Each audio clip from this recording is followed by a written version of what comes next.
Donald Trump called him tough. Rush Limbaugh read one of his articles live on his radio show. Ann Coulter tweeted that article to her 1.5 million followers and declared, "Every sentence is perfect." Ladies and gentlemen, your host, former chief editor of the Jewish Press, Elliot Resnick. Welcome to the Elliot Resnick Show, where we feature fighters and firebrands on the political and cultural battlefields. With us today is John Tierney, contributing editor to City Journal, and much more interesting, to me anyways, the author of a New York Times Magazine article that elicited more hate mail than any other in the history of that publication. Its title was "Recycling is Garbage." Unfortunately, 25 years after Tierney wrote that article, Americans are still obsessed with recycling, even though Tierney argues that recycling is both a waste of time and money and likely hurts the environment more than it helps it. Tierney writes informatively on a variety of issues, and I urge listeners to Google him. You'll learn vital information on e-cigarettes, school shootings, the history of the handshake, and more. Today, though, I'd like to focus mainly on his eye-opening articles on recycling and plastic bags. John Tierney, it's an honor to have you on the program.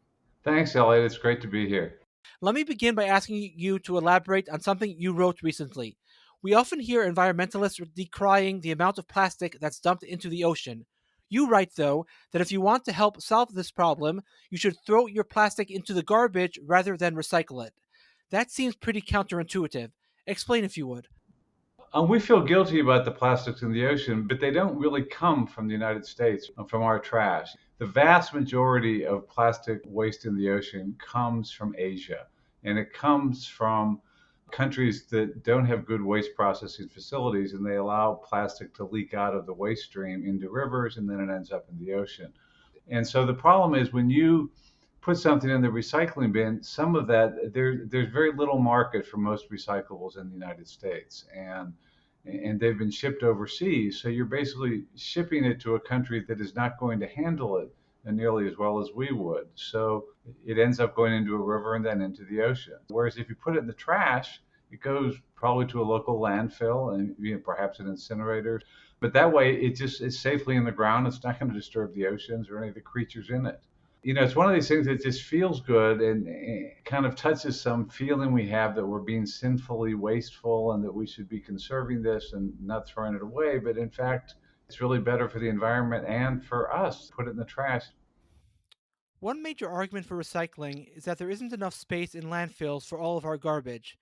I think this argument rings true to many people, considering how much garbage we do in fact produce. But you write that all of the garbage that Americans will produce over the next 1,000 years can fit into 0.1% of the available grazing land. Can that figure possibly be true? The recycling movement would try to scare people and saying, the garbage generated by New York in a year would pile up 10 stories or something. But when it goes into a landfill, it's compressed. And, there's so much open land in this country. We're gaining open space as people move to cities. The way to think of it is that if you look at all the open land that's available for grazing, this is not intruding on any national parks or anything else. All the land that's open for grazing, if you think of that as a football field, we're on like the 1 inch line or something. And that land isn't lost forever because, once the landfill is filled up, it's covered and it usually becomes a park or a golf course. Here in New York City, we have one of these old landfills, Fresh Kills, that doesn't have any of the environmental safeguards we have today. Today's landfills have these thick linings to prevent them from leaking anything. They cover them up very well. But even this old landfill, it's safe, and it's now being turned into this beautiful nature preserve. One thing I always like to tell people is all the stuff we're throwing out, it all came out of the ground. So we're just putting it back in. It's not as if there isn't room for it. Before I get to the next question, people just sometimes, when they hear people like you on this issue or on other issues, they say, no, it can't be true. It can't be that the whole world is wrong and this guy is right. Well, when I wrote, this article that set a record for hate mail at the New York Times Magazine, there were denunciations of me and, 2 environmental groups, the Natural Resources Defense Council and the Environmental Defense Fund, both publications purporting to debunk my claims, and they just didn't. And, no one's ever really challenged the facts I've written. No one denies that recycling loses a lot of money. For New York City, it's hundreds of millions of dollars a year. I'm using the Environmental Protection Agency's figures. Recycling was sold as that we're running out of landfill space. Well, we're not. There's no problem. There was a temporary shortage in 1987 because the EPA had tightened standards for landfills. So the old municipal dumps that were just basically holes in the ground had to start closing. And there was one famous garbage barge from a community on Long Island that couldn't find a place to put its trash. But since then, these rural communities, I've been to one of these landfills in Virginia where New Yorkers ship our garbage. And these rural communities have welcomed landfills because they have plenty of greenery to buffer the landfills. There are big economic benefits to these towns. And I visited this town in Virginia that it was one of the poorest counties in Virginia. And the money from the landfill enabled them to build a new school with computer. I mean, it was an economic bonanza. It paid more property taxes than the rest of the county. And really, when I drove down there to try and visit the landfill, I had a hard time finding it because there's so much greenery. It's just buffered back there. You wouldn't even know it was there. And so there are plenty of these around the country to take this garbage. So that's not a problem. And then the other original justification for recycling was that we're running out of natural resources. This was holdover from the days of the 1970s, the energy crisis. And there have been these scares. There were scares in the 1940s. There were big environmental books then about we're running out of copper, we're running out of tin. But what's actually happened is that we keep finding new supplies, new substitutes. So those were the original justifications, that we don't have landfills and that we're running out of materials. And those are, no one really even tries to pretend that anymore. And so, ever since then, recycling has been a movement in search of a rationale. It's a problem, it's a non-problem in search of a solution. So, the latest thing is that it reduces global warming and that it reduces carbon emissions. But as I explained in a follow-up article several years ago in the New York Times, if you look at the calculations for how much you reduce carbon emissions, you get the main reductions from a few things like aluminum, some metals, paper, and cardboard. But the rest of the stuff, there's very little carbon that you're actually reducing into the atmosphere. And sometimes you're actually increasing it when you do this. One example is people think it's virtuous to recycle the plastic water bottle. But if you look at the calculations for how much carbon you reduce, to offset the carbon emissions from one transatlantic round trip between London and New York, you'd have to recycle 40,000 plastic bottles. And even that is probably a miscalculation because if you rinse out that plastic bottle with warm water, as you're advised to do in some places, then you're adding the energy from the electricity or the natural gas, whatever was needed to heat that water. And so the net result is, according to one calculation, and this is from someone who's written a book called How to Live a Low Carbon Life. And he's very devoted to trying to reduce carbon. But he says, if you're rinsing that plastic bottle with hot water, you may be adding carbon to the atmosphere. So it's, I'd say just put it in the trash and bury it safely so it's not going to hurt any sea creatures, and it's much easier for you, and it'll save your municipality money that you could spend on schools or parks. What would you advise people like me who live in New York who officially legally have to recycle? I would say do it as little as possible. I recycle newspapers and cardboard boxes because it's relatively easy to do that. And also my building where I live could get in trouble for not doing that. But I think I'm doing my fellow citizens a favor by throwing stuff in the garbage because it'll save the city money. You're an opponent of bans against plastic bags. Why? Bans on plastic grocery bags, and a lot of environmentalists will even acknowledge this, results in more greenhouse emissions. The one-time use plastic bags that are being banned in a lot of places are really marvels of engineering. They're so thin, it takes so little natural gas to manufacture it, to ship it. They're so light, and they're typically reused ones. People tend to use them as trash bag liners or to walk their dogs. So they use very little resources. They take up very little room in a landfill, when they are thrown out. When you ban that, people typically use either these plastic tote bags that involve a lot more energy, a lot more carbon emissions, and people do not reuse the tote bags nearly enough to make up for the initial investment in them. Those thick plastic tote bags you get, takes a lot of energy to make them. They're heavier, so it's more energy to ship them wherever they are. They take up more room in a landfill. So it really is just bizarre to be banning these kind of engineering marvels that are great for the environment relatively and substituting them paper bags in far more carbon emissions than those little plastic bags. So it's just amazing that people would cause so much inconvenience and so much expense to everyone for while hurting the environment. Right, and I think you argue even that people say, well, plastic is not biodegradable, and you say that's good. Right. I mean, you basically, I mean, you're putting the carbon back in the ground. It's not hurting anyone there. It's in the landfill. It's not leaking anywhere. I mean, this stuff came out of the ground in the form of natural gas or oil. And so now you've got it in a very stable form. It's not leaking. It just goes back in the ground. Whereas the paper bags actually do leak, you say, correct? The truth is in these landfills that it's compacted so tightly that basically stuff doesn't really degrade much. I mean, it takes forever.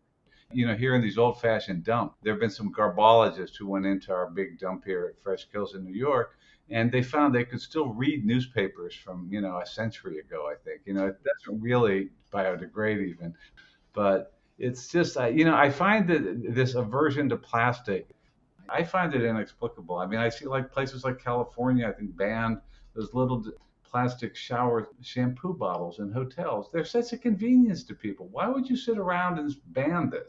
It's just, I think politicians kind of, some people get a kick out of ordering other people around, and politicians do this. It looks like they're saving the environment when in fact they're not doing anything at all except inconveniencing people. I remember the first time I went to California as an adult, so I think maybe 15 years ago or so, and I go to the supermarket and they got at the counter, the person says, "Would you like a plastic bag?" I'm thinking, well, how else am I going to get my food to my car?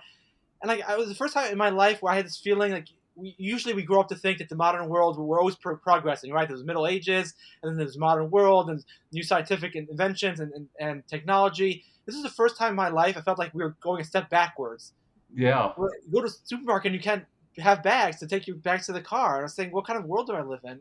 I know it's the old joke. What do communists use before candles?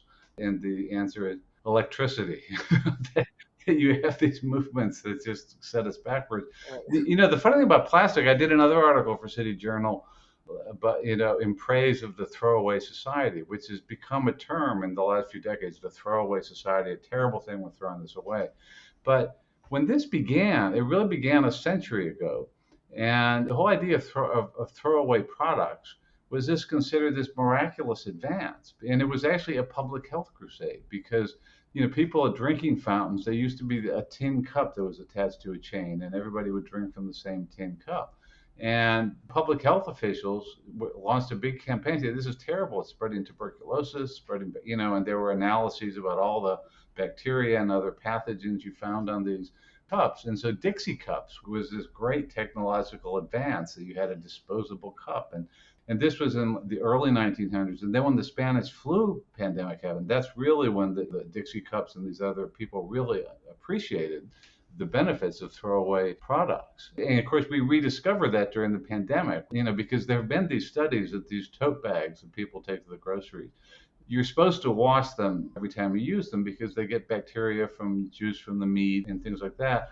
And people don't wash them, of course. And there have been studies showing fairly frightening levels of bacteria in these. And there are cases of people who, I think it was a girls' soccer team was traveling and they all got sick from, somebody had one of these tote bags that had some bacteria in it.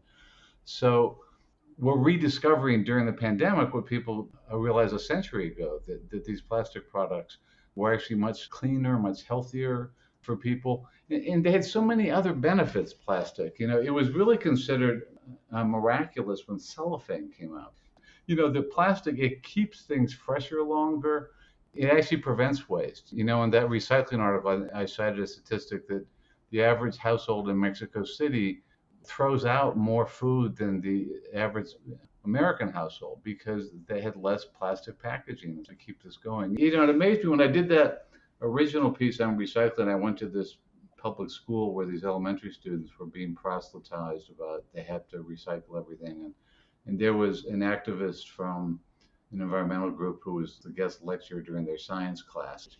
She's showing them a slide of an apple wrapped in cellophane and saying, this is terrible, this is awful that we're wasting this plastic to package it. And, she was barely out of college. And I just wanted to shout out there are engineers at these companies that have spent their whole lives figuring out the most efficient, the way to use the least energy, the best way to keep apples fresh. What's the cheapest, lightest way we can do that? And her intuitive thing is we should put paper bags for apples. Well, what did she know about it? Nothing. I mean, the people who actually package apples realize this would keep them fresher longer. It's lighter. It's cheaper. It's better for everyone. One thing I think an element that's missing in people's analyses is trade-offs. They have one issue and they think, oh, this is a solution to this issue, not thinking that there's any trade-offs. COVID is a perfect example. Oh, we'll lock people down, we'll save lives. Well, first of all, it didn't even save lives. But even if it had, they're not thinking about the undiagnosed cancers, the suicide, the drug overdoses, the heart attacks related to stress, to say nothing of increasing the divorce rate, the joblessness rate, and so on and so forth. So, Right. I mean, and so you argue the same thing is true with the plastic bags. You mentioned some of the trade-offs, but one trade-off which I also thought was interesting in that article, you talk about the trade-off in terms of time, how much time people would save if they were throwing things out rather than sitting there in front of the sink, washing their bottles out and throwing them into a different bag. I wonder if off the top of your head, if you know roughly, and if you don't, I mean, I apologize for springing this on you, but do you know off the top of your head how many minutes or hours an average person would save if he just threw things in the garbage rather than spent his time washing things out and recycling? I hired a student at Columbia University to just keep track of how much time he spent every week recycling. And it was something like 8 minutes, which doesn't sound like much. But if you actually add that up and figure out how much labor people spent gathering all that material together. And of course, that's just all the unpaid labor that people are doing at home on their own. Then, of course, you have to pay for these fairly expensive city workers to go around and collect it and take it to, there's a lot of labor involved. That's the big problem with recycling. It's very labor intensive. But I think I calculated that if you figured out how much labor went into producing a ton of recyclables, it worked out to something like $2,000 a ton. And the stuff, it's just not worth $2,000 a ton. I mean, the city, once we've all spent all this time gathering rinsing and putting these things together, then the city has to spend more money that it's not included in that 2,000 a ton, I think. The city has to spend all that money to do it, and then they end up with a ton of materials that they typically have to pay someone to take off their hands. I mean, they'd expected when they started recycling, they were going to make money on this program because we'll sell this stuff. Everyone's going to want to buy our recyclables and we'll make money. And then they found out, no, we actually usually have to pay people to take the stuff off our hands. So it's just so, we're all basically working to produce a worthless product. So it's crazy. I mean, the one thing I'll say is, in that article I cited an economist who had done, Bucknell, who'd done a really big analysis of all the costs and the benefits of recycling. And he even factored in the benefit he called the warm glow, that some people get a real warm glow and they're willing to pay to recycle. I think it's like a religious ritual that for people, and that's fine. If people want to recycle voluntarily, that's great. If they want to spend money and time doing it, and people spend money and time going to church, that's no one pretends that it has to pay for itself. But what I object to is that this religion is compulsory for everyone. I mean, that's not how I want to spend my free time, is sorting garbage. And it doesn't give me a warm glow. The 8 minutes you said, that was 8 minutes per week, per month, per year. What was the 8 minutes you said? Per week, that was, I think. Per week. So times 50, we're talking about roughly 400 minutes. Would you otherwise something like that? And the other thing that I calculated was, and this was in New York, was that it takes up real estate because you have to have extra. We have these tiny apartments here in New York where it's hard to cram anything in, and you suddenly have to have like 3 containers now. So I was being a little facetious, but I mean it was true, and that this stuff takes up valuable real estate in New York. And I just calculated the 2 square feet. If you calculate the value of that in New York City, it's expensive. And I just see the visual blight when you go on the street and you see like 5 different garbage cans on the corner. I mean, who wants to look at that? It's taking up public space. And parks, now have all these cans in them. And it's just, it's expensive. It takes up space, and it's ugly. I recycle only because I live in New York, and also I live in a building. I don't want to get the building to be fined and all that. But I spend much less time washing the bottles out now because I'm thinking, why should I bother spending all this time? I have better things to do. After the market for recyclables really collapsed several years ago when China stopped buying it, they said, we don't want any more Western recyclables. And so a lot of places their recyclables just piled up in their warehouses. And they finally just said, we're just going to have to put them in the landfill anyway. So I don't know what New York's doing now. I mean, the city helped subsidize a recycling facility. And so I think there's some recycling that goes on here, but I don't know how much of it they just give up and throw in landfills anyway. So. Right. In his book Fossil Future, Alex Epstein argues that an anti-human element underlies much of the environmental movement. Do you agree? Very much. I mean, it's a strange movement, and you go back through previous causes. I mean, the population crisis. I've written a lot about that. That was one of the environmental movement. The way it sort of began. Well, it began, with saving parks and natural areas, but then there was a big strand of it in the 20th century about that there were too many people. That we were all going to starve to death and destroy the planet because the population was growing too much. And some of the worst human rights abuses of the 20th century were inspired by environmentalists like Paul Ehrlich, who wrote The Population Bomb, a big bestseller. And he favored compulsory sterilization of women, and that went on in Latin America, it went on in Asia. China had its one-child policy that had millions of coerced abortions. So, I mean, those were horrible human rights abuses, but it was all supposedly because somebody had calculated that it wasn't sustainable anymore, that we had gone beyond the Earth's carrying capacity. I mean, a lot of scientists who just declared that we know that we're going to exceed the planet's carrying capacity. And in reality, they had no idea what the carrying capacity is. And if you look at long-term trends, food has kept getting cheaper for the most part. I mean, now we have a problem with inflation, but farmers feed more and more people with less and less land. The average person's better fed than ever. So the whole population crisis was completely misplaced, and it led to horrible rights abuses. And there's been a lot of this where it's just in service of the environment, we sacrifice people. There's a joke that it's like the ancient Druids. We worship trees and we sacrifice human. We do human sacrifices, and so there's something to that. How long did you work for the New York Times before you came to the City Journal, and how in the world did you manage to stay employed there as long as you did? I was there about 21 years, I think, and it was a good experience for me in that writing for an audience that doesn't share your views really forces you to be careful and thorough and to really see the other side and to really consider the arguments and make sure that you're citing accurate data and things. So it was a good experience that way. I mean, I think the Times, there were editors who really liked the idea of presenting something new, something that, that might surprise readers. And I think a good editor really just likes something that'll catch readers' attention, and that will make readers think and present them with something that really is new. It's news to them. So, and I had editors who really liked that and encouraged it. I mean, I got a lot of abuse from readers, that hate mail, and I wrote an op-ed column for the Times, and the comments, were just hundreds of comments. And the most frequent comment was, I cannot believe the New York Times allows this person to write. So it's frustrating that way. And in a way, it's more fun to write for City Journal because the readers there tend to share my libertarian sensibilities. And I find the comments and the arguments I get are often a little better informed because people aren't immediately just saying, no, you're wrong, you're an idiot, you should not be allowed to write. But it's an interesting, and I've done a couple of books. I did a book called Willpower, and right before the pandemic, I published this book with Roy Baumeister, a social psychologist, called The Power of Bad, about negativity bias. And there's one chapter in there, I think, that really explains a lot about recycling and the plastics, and also our reaction to the pandemic. It's called the crisis, and that's what I call this never-ending series of crises that is hyped by the media. There's kind of a whole crisis industry that has a real vested interest in scaring people. The point of our book is that our brain is just wired to respond much more strongly to bad things. And there's a lot of really interesting research that we tend to overreact to bad things.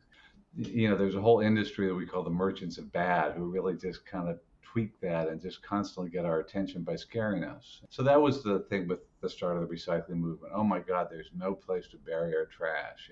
Newsweek magazine had a cover story on the garbage crisis. And it ended, I think, saying, unless we change our ways, the garbage will soon cover America from coast to coast. It's just absurd.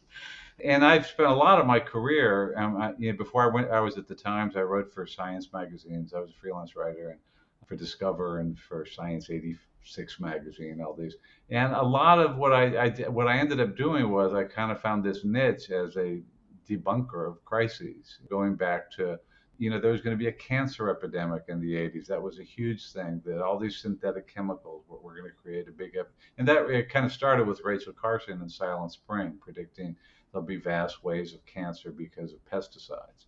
And that Silent Spring the title was that the birds are all dying because of the pesticides. And I mean, it was one of these things where at the time she wrote that, the annual bird count was increasing. I mean, the birds were not vanishing. And there was really no evidence, there's never been very good that pesticides were the DDT caused cancer. But she just said that, and it appealed to people, and it became this huge thing. And the idea of a cancer epidemic, the actual age-adjusted rate of cancer has been declining. These synthetic chemicals are not causing an increase in cancer. So then the energy crisis, that we were all going to run out, there'd be no more oil or natural gas left anymore. And the sad thing is that these crises, my two rules for crises or I could have three. The world will always be in crisis. Number two, the crisis is never as bad as it sounds. And three, the solution could easily make things worse. And that's what typically, COVID was an example where it was a genuine problem, obviously, but there's a lot of evidence that I've been writing about this for City Journal that our response to it is more deadly than the virus itself. And we saw that, during the energy crisis, when we were so convinced that we were running out of natural gas and oil, that they started forcing utilities. You have to build coal plants because we're not going to have any natural gas anymore. So that results in more carbon emissions today. And then the fear mongering about nuclear power. We'd be much better off from a carbon standpoint if there were more nuclear plants, but we terrified everyone into being afraid of nuclear power. So we end up with another bad outcome. And so I've been doing that kind of myth busting for a long time. And, the term conventional wisdom that John Kenneth Galbraith coined, he didn't mean simply that it's what people commonly believed. He also meant that it's convenient for people to believe it. The conventional wisdom suits a lot of people. And that's what, we argue in the crisis. There's this whole industry that profits from crises. The media does. There are activists who raise money. These environmental groups raise so much money on one crisis after another. You have academics who get grants. You have bureaucrats who get bigger budgets. And the problem is nobody gives you money to study something that's not a problem. So there are very few people who have a real incentive to say, actually this problem isn't really that bad, or, actually things are getting better. They're not getting worse. Almost every measure of human welfare is getting better. The one thing that isn't is people's attitude. That in richer countries, people think things are getting worse. If you go to places like India and Africa, people realize that their lives are getting so much better than they used to be. They're still poor in places, but they have more food, they have better health care, everything's getting better and they can see it.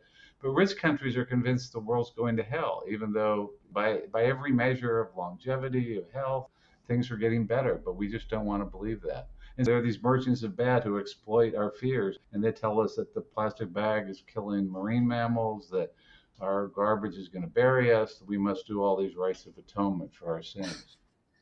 Well, thank you so very much for joining the program today and for all that thank information. You, Elliot. Fun talking. I really appreciate it. All right, that does it for us. Thank you for listening, and stay tuned for next week's episode of the Elliot Resnick Show.